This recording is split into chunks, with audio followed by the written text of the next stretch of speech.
Hey guys, Ryan Feldthouse here with Feldthouse Family Woodworks, and today I'm going to be showing you the many uses and versatility of the Feldthouse Clamp-Saddle Jig. First, I'd like to talk about some of the design features of the jig itself. We use the flanged threaded rod for being received in the T-track on your assembly table.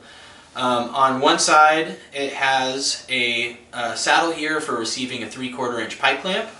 If you remove this wing nut, push out the threaded rod, this faceplate slides off, it's reversible, and on the other side you have another saddle for receiving 3/8 inch, for receiving 3/8 inch parallel clamps. So I decided to add this feature so that way it could give the jig a little bit more versatility. I know that some people prefer to use parallel clamps for a series of glue-ups, other people prefer pipe clamps. There's just tons of situations that are necessary for having both, so I figured that the jig itself should be able to accommodate both styles of clamps, giving it more versatility for more styles of glue-ups. One of the key features that makes this jig so versatile is the sliding and adjustable faceplate design.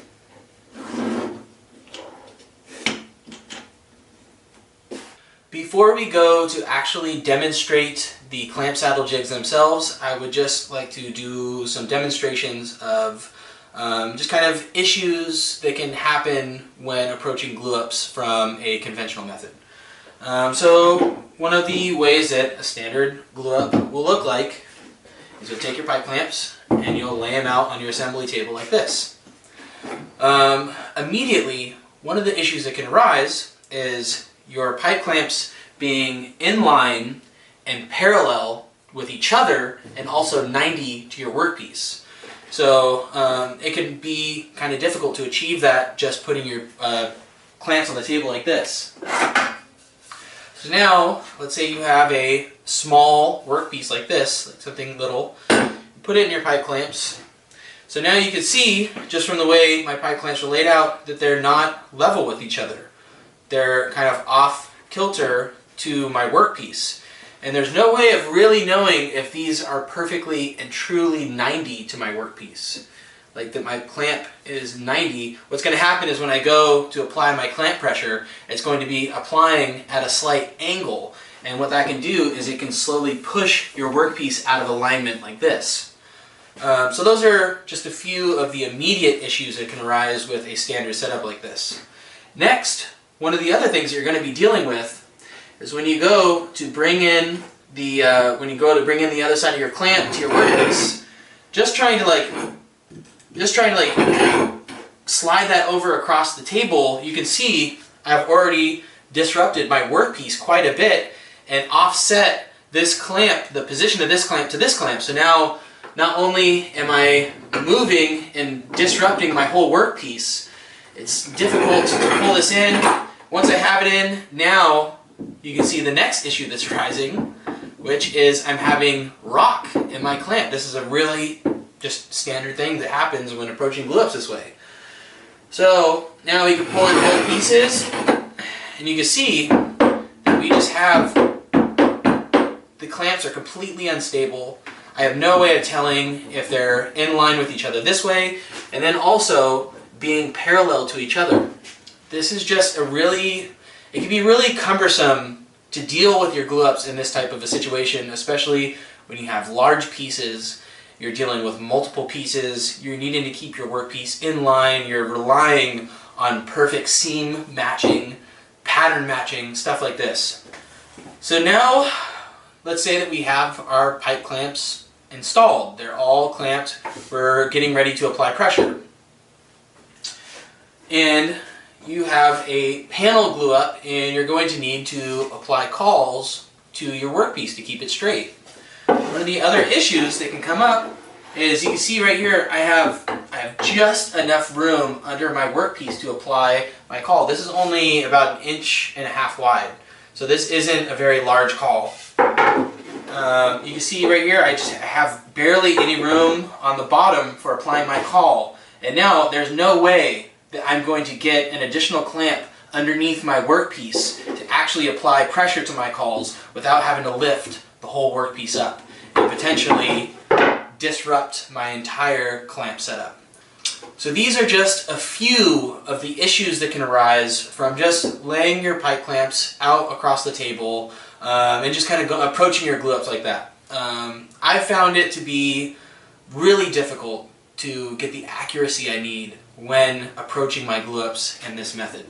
Alright, now let's bring in the parallel clamps. So with the parallel clamps, some of the issues are slightly addressed.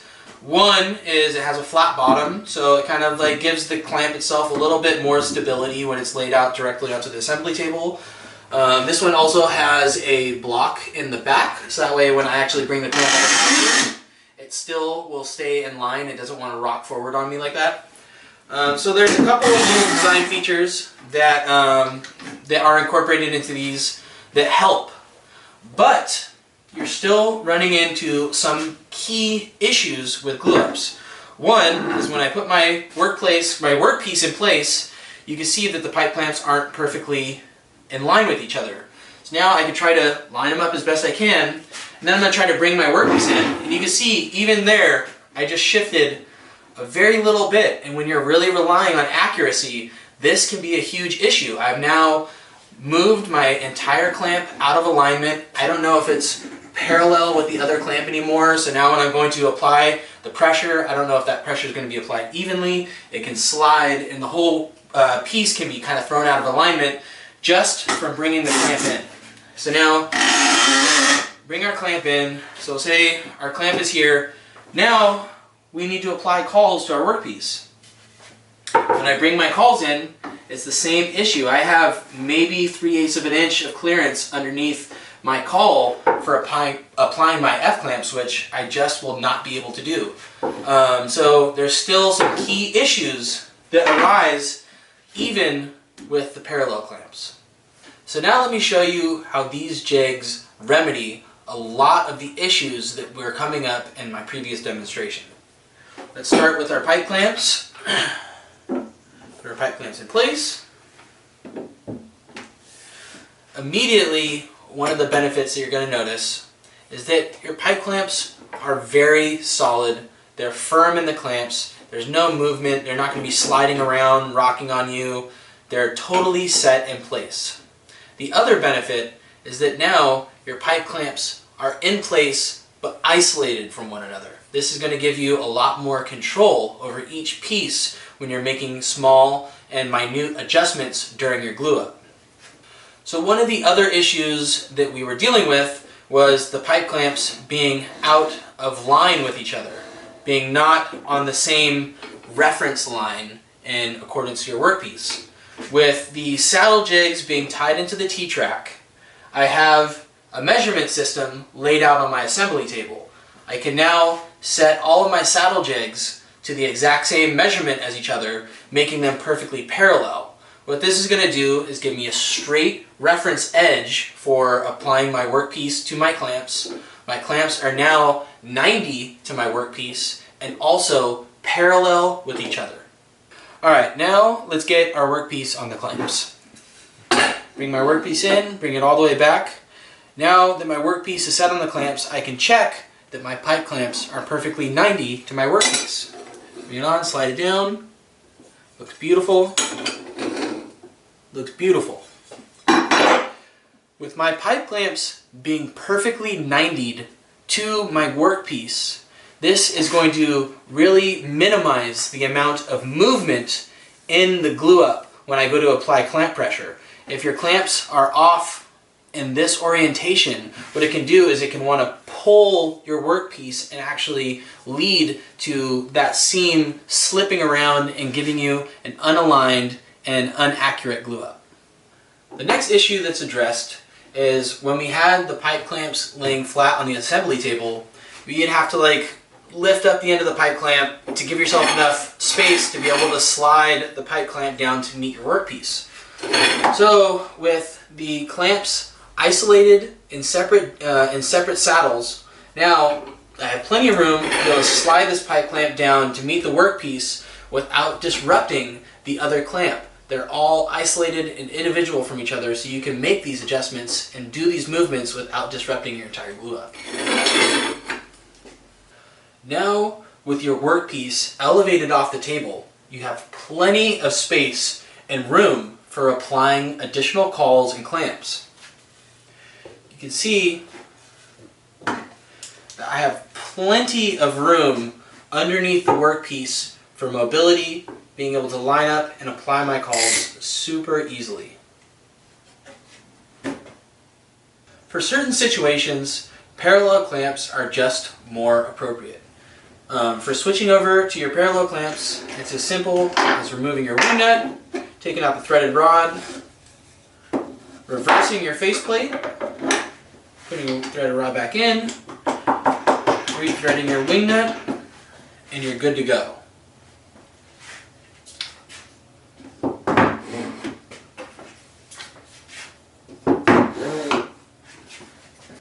With our parallel clamps in place, all of these issues are still addressed. We have a straight reference line, our clamps are 90 to our workpiece, parallel with each other, and we have ample room for applying our cauls and additional clamps. Now let's talk about the leveling feature of these jigs. Having a perfectly flat reference area for your glue-ups or a perfectly level reference area for your glue-ups is super important. Like for instance, in door panel glue-ups, and shaker door glue-ups, in epoxy pours, in my pattern glue-ups, a lot of these things require that you at least have a perfectly flat and true reference area, and some of them require that you have a perfectly level reference area. So places where you can be affected are, say, if your workbench itself is out of kind of out of true. Maybe it has like a rock from end to end or a twist from end to end. It could bow in the center. Or if your shop floor, like my shop floor, is incredibly compromised. I don't have a perfectly level reference area anywhere in my shop in relation to my floor. So having these and being able to quickly adjust and account for level and account for perfect flatness is a huge part of getting precise and great accuracy in your work. Alright, so let's say for instance that you have a really unlevel shop floor, and of course the unlevelness of your shop floor is going to translate into the top of your assembly table. Let's say that this, that looks about good, let's say that that is your highest point, and this is where you need to reference to. Leveling out your jigs is really simple. I just take my level, put it right across, and go ahead, bring this other side up, level out the bubble, boom. Then I'll just use the same reference point, bring that over to my other side, bring up my level, right there. Now let's go ahead, do this side.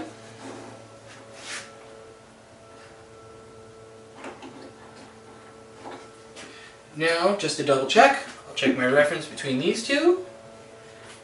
Perfect. Check my reference between these two. Perfect. Now, I have a reliably level surface, and that will make it very simple for if I have something like an epoxy pour that I need to do. Here I have my little epoxy form here. I put it on my jig, put on my clamps, bring down the clamps, maybe even tighten it in just to make sure that it doesn't move around on me. Now I can go through, check my table, perfectly level. Some of the ways that people achieve this leveling in their shop is they will take shims or wedges or like little blocks of wood or anything, and they will actually use like a hot glue gun, and they will glue little teeny patches on their floor to brace their sawhorses up, and then they will kind of essentially build an auxiliary level work area for doing these types of glue ups or doing these types of like epoxy pours or anything like that. That's great. If you have the shop space to accommodate that, that's super awesome. But me, I have a teeny workspace. My workspace cannot accommodate locking up a whole area designated to a level table. With this, I am able to perfectly level my assembly table and do all of those works, all of those tasks right here on top of my workbench. So for the last demonstration, I would like to show these jigs' weight capacity and limit. Sometimes, especially when people are doing like really large river table epoxy pours and stuff like that, you're talking about several hundred pounds of weight load on top of the clamps. So I just wanted to take this outside, put some clamps on it, and let's get it loaded up with some weight and check out their capacity.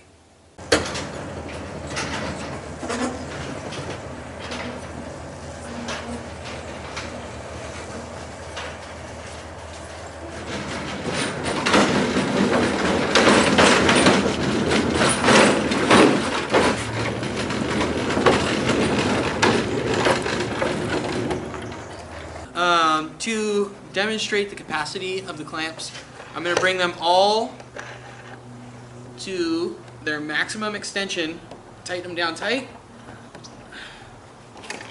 bring all of these up,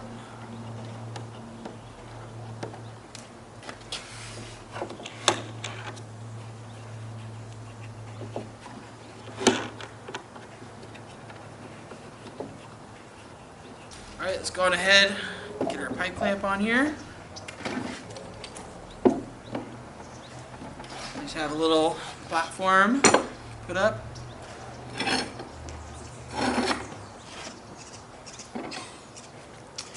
Alright, so I have 50, 60, 70, I have 80 pounds right here. So let's go on ahead and see how we do. There we go. 25. 50, 60, 70, 80, no sweat. I feel like we could push this a little more. Alright, with the help of my faithful assistant here, we are going to load this up. Come on, Zub. Climb on up. Voila! Now with the help of my other faithful assistant.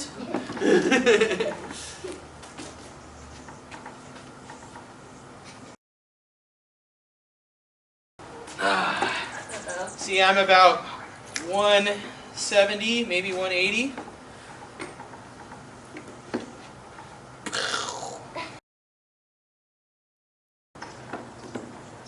Okay. All right.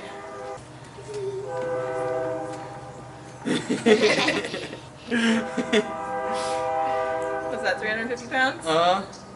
Alright folks, there you have it, the Feldthouse Clamp-Saddle Jig system. We hope you enjoyed the video. If any of you are interested in this product, we'll be selling it regularly in our Etsy store, and we'll have a link to that in the description below.